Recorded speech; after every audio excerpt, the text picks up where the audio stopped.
Nous allons maintenant créer le contrôleur. Alors pour créer le contrôleur, alors on va essayer de ne pas se tromper, on va aller sur contrôleur ici dans main.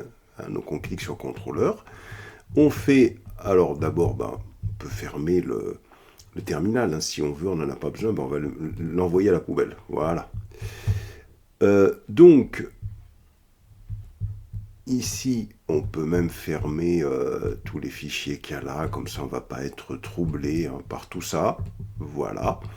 Et puis là, on va cliquer avec le bouton droit sur le contrôleur. On va écrire New Java File, classe. Et là, on va créer la classe client contrôleur. On valide. Une fois qu'on a cliqué créer la classe client contrôleur, on se positionne à ce niveau-là. Et là, on écrit @rest contrôleur. Bouton droit, quick fix. Et on va tout simplement importer la notation reste contrôleur. Voilà. Ensuite, on appuie sur la touche entrée. On va également faire un request mapping à ce niveau-là, entre guillemets, slash client. Alors, qu'est-ce qu'on a fait ici? D'abord, on va revenir ici. Hop, on vient ici. Voilà. On va y arriver pour voilà, quick fix. Import. Alors, qu'est-ce qu'on a fait ici? Avec la notation reste contrôleur, on indique que l'on va créer une classe qui va gérer les requêtes HTTP. Elle attend les requêtes HTTP et elle permet de renvoyer des réponses aux applications clientes. Et puis là, request mapping slash client, ça indique tout simplement que dans l'URL, quand on souhaitera interroger ce client contrôleur, eh bien, il faudra que l'URL soit de la forme http localhost/client. Première des choses, on va avoir besoin que le contrôleur puisse communiquer avec le client service. Et donc on définit un objet de type client-service. Alors pourquoi on va avoir besoin de cela? Alors déjà client-service ici, on va aller le récupérer. Et bien sûr, on doit l'injecter. On utilise l'injection de dépendance @auto wyrod. Voilà.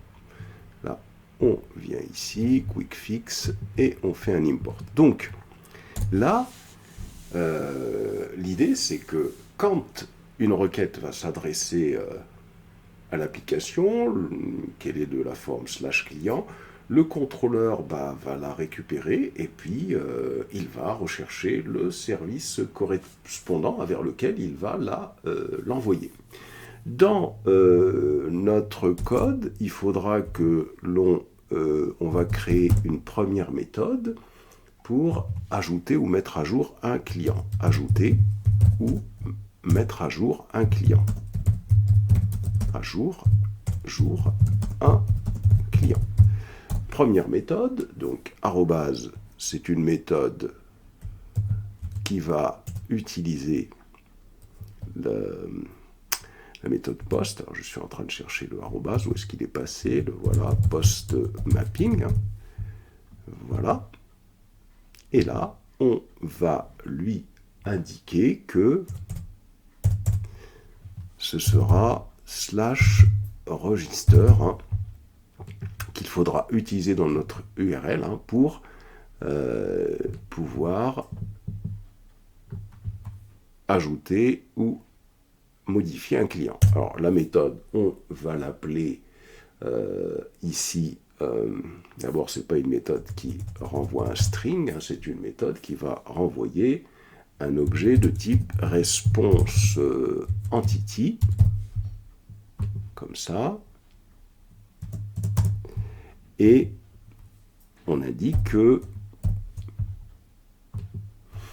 c'est un objet de type client qui sera renvoyé par la requête. Donc, le nom de la méthode, nous allons l'appeler saveClient. Voilà.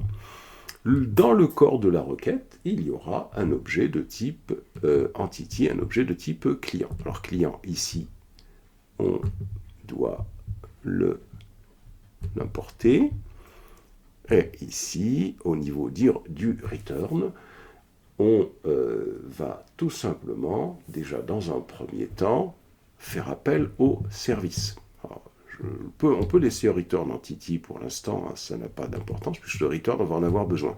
On se positionne dessus, et là, on doit faire appel à la méthode qui va sauvegarder le client dans le service client. Donc on y va, donc client, un espace, saved client, ça va être la variable qui va récupérer le client qui aura été sauvegardé en base de données, si la méthode marche bien, client service, point, save client, et on va tout simplement indiquer qu'on veut sauvegarder un client, point, virgule.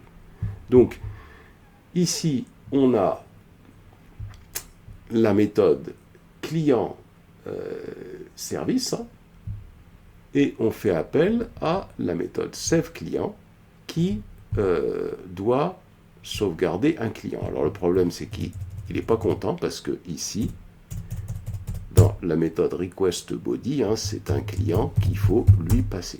Hop, comme ça. Voilà, c'est un client qu'il faut passer. Et ici, donc, on fait appel à cette méthode saveClient du service qui va sauvegarder cet objet client qu'on lui passera via la requête HTTP. Et si ça fonctionne bien, dans saveClient, on aura le client qui aura été sauvegardé. Et là, dans return, qu'est-ce qu'on va retourner? Puisque il ne faut pas oublier que la méthode, elle a besoin en retour d'un response entity.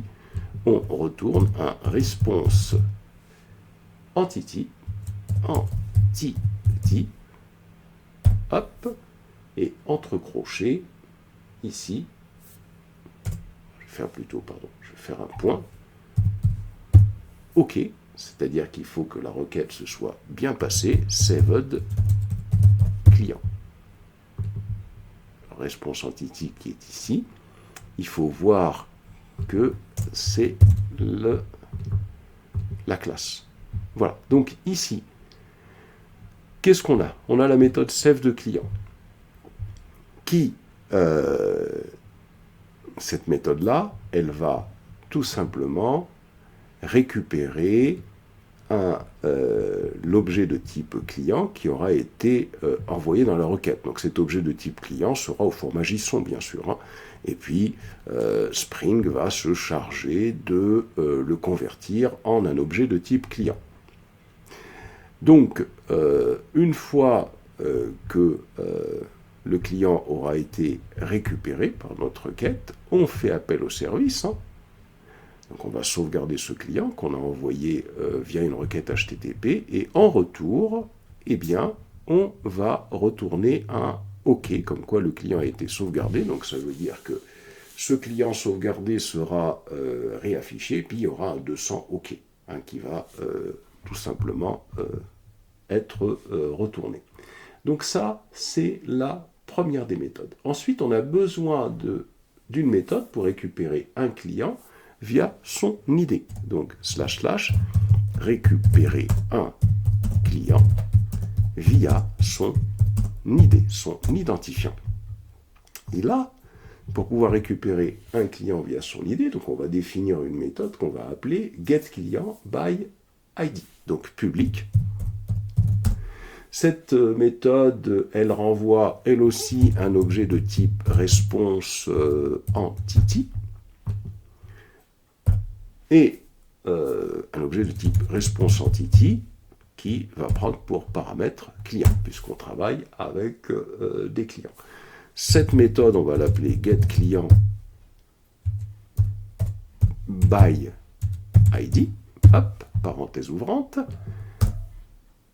On ouvre notre accolade, on la ferme. Alors bien sûr, on va compléter notre méthode ici. Cette méthode, elle a besoin de quoi? Quand on recherche un client via son ID, ça veut dire que déjà, on va utiliser une méthode que l'on va annoter avec getMapping. Et dans l'URL, il faudra mentionner / l'ID du client que l'on recherche. Et donc pour ça, on le mentionne de cette manière-là, / entre accolades ID. Donc, alors le getMapping qui est ici, attention, il faut l'importer. Hop. Et donc, ça signifie quoi? Ça signifie donc que cette idée-là va être transmise à la méthode getClientById. Ça veut dire que ici, on va utiliser un path variable, un espace long id.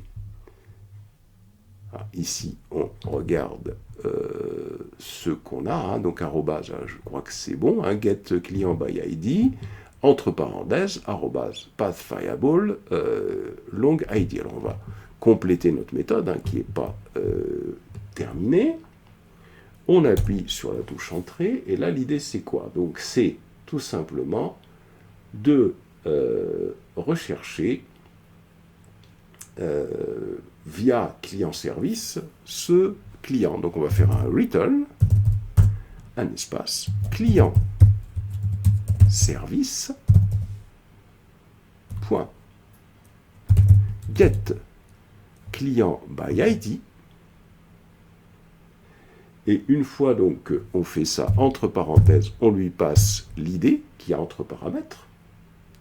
On appuie sur la touche entrée, point map, parenthèse ouvrante, response entity, deux points, OK. C'est-à-dire que si ça se passe bien, c'est ce qu'on va avoir comme réponse. Sinon, point. Or, else, au cas où ça ne marche pas bien, c'est-à-dire si la requête ne permet pas de retrouver quelque chose, donc là, on va avoir un response entity, point, not found. On n'a pas trouvé. Parenthèse ouvrante, parenthèse fermante, point, build. Parenthèse ouvrante, parenthèse fermante, et on met notre point virgule. Alors, voilà, c'est-à-dire que là, on a créé une méthode qui permet de rechercher donc un client via son ID. On voit comment la méthode fonctionne. getClientById, ça c'est le paramètre qu'on passera dans l'URL. Et là, qu'est-ce qu'on voit? On voit que dans notre méthode getClientById, on récupère cette ID qui est ici. Il va être récupéré comme variable de la méthode getClientById. Ensuite, une fois qu'on a créé cette méthode, on va avoir besoin d'une méthode qui permet de récupérer tous les clients. Donc, récupérer la liste des clients. Récupérer la liste des clients, donc là, la méthode, on va l'appeler donc public response toujours entity. Mais ce qu'il y a cette fois-ci, ce n'est pas une seule entity qu'on doit récupérer, c'est une liste de clients. Donc là, il faut faire attention, le symbole n'est pas bien orienté. ici, ça c'est pas bon. Voilà, et puis là, normalement, si, on doit terminer avec le symbole crochet qu'il y a ici. Donc là, l'objectif, c'est d'avoir une méthode que l'on va appeler getAllClient. Parenthèse ouvrante, parenthèse fermante. On ouvre une accolade. Voilà. Descend un petit peu dans le code pour qu'on puisse bien voir ce qu'on fait. List, il me dit qu'il ne le trouve pas, donc quick fix, c'est Java utile. À ce niveau-là, une fois qu'on a fait ça, l'objectif, ça va être d'interroger le service client pour récupérer la liste de tous les clients. Donc, liste, entre crochets, client. Je ferme le crochet. Donc, je définis une variable client de type liste qui va, elle, donc recevoir le résultat de client service .getAllClient. Parenthèse ouvrante, parenthèse fermante. Parenthèse ouvrante, parenthèse fermante. J'ai deux égales ici, c'est pas bon. Ici, client, c'est quick fix. Alors, ici, il y a un problème qui est le suivant. Alors, j'ai response entity. Ah oui, c'est liste client avec un grand C. Hein. Attention. Voilà. Donc, ici, c'est pas fini. Donc là, je récupère la liste des clients et il faut bien sûr faire un return response en entity, response entity point OK client point virgule point virgule. Voilà, donc là c'est une méthode pour récupérer la liste des clients. Ensuite, on a également une méthode pour pouvoir supprimer un client via son ID. Donc, ici, supprimer un client avec son ID. Et pour cela, on commence à définir une méthode publique response entity. Alors, cette méthode-là, elle renvoie un response entity de type void, hein, c'est-à-dire que ça ne va pas renvoyer quelque chose, hein, ça renverra quelque chose de vide. Delete client by ID. Entre parenthèses, il faut lui spécifier une variable. Donc ça veut dire qu'on va avoir la même chose qu'ici, que le getMapping qu'il y a ici. On le place ici au-dessus. Et ici, dans delete client by ID, il suffit tout simplement de récupérer ce qu'on avait déjà fait à ce niveau-là. Voilà, c'est-à-dire que le ID qu'il y a là va passer en variable dans cette méthode. On ouvre une accolade. Une fois qu'on a fait cela, il faut faire un test pour s'assurer que ce client existe bien. Donc if, parenthèse ouvrante, client service. On appelle la méthode getClient by ID. GetClient by ID. Cette méthode getClient by ID, on lui passe comme paramètre un ID. Point. Is present. Donc, est-ce que ce client que l'on souhaite supprimer est présent? Si c'est le cas. Okay, c'est le cas, donc on arrive au bout ici, on ouvre une accolade pour indiquer le traitement qu'on va effectuer.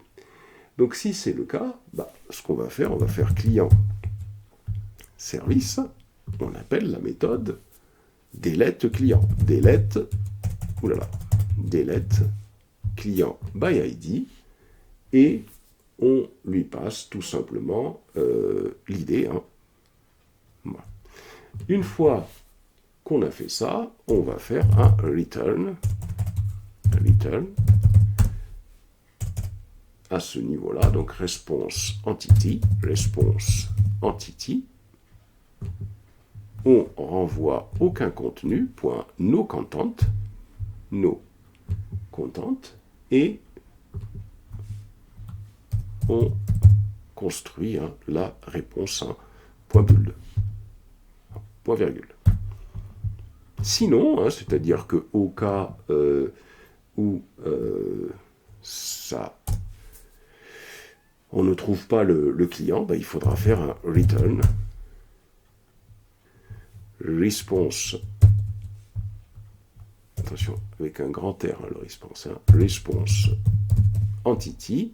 Oh là là là là là, c'est mon clavier. Response entity. Point not found.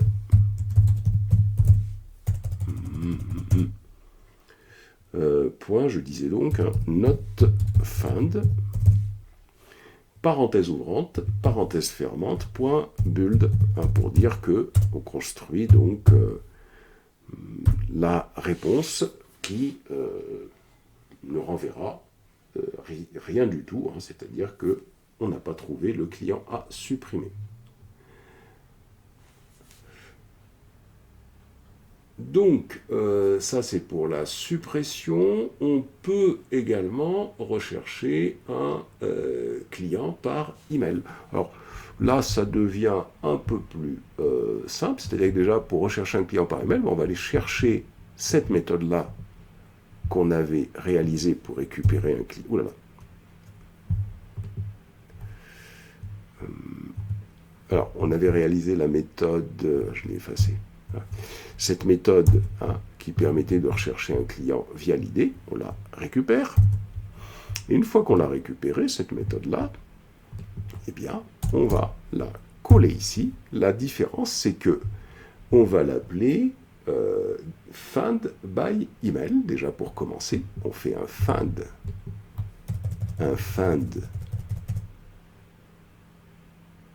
ici, on fait un find by email, déjà pour commencer. Path variable, c'est pas l'idée ici. On va avoir un chemin dans lequel on va passer. Alors, on va faire un CTRL Z. On va plutôt venir ici. Là, on va mettre email. On va faire un slash et à la place de ID, on va mettre un paramètre qui va être l'email. Voilà. Ici, dans le path variable, on va écrire string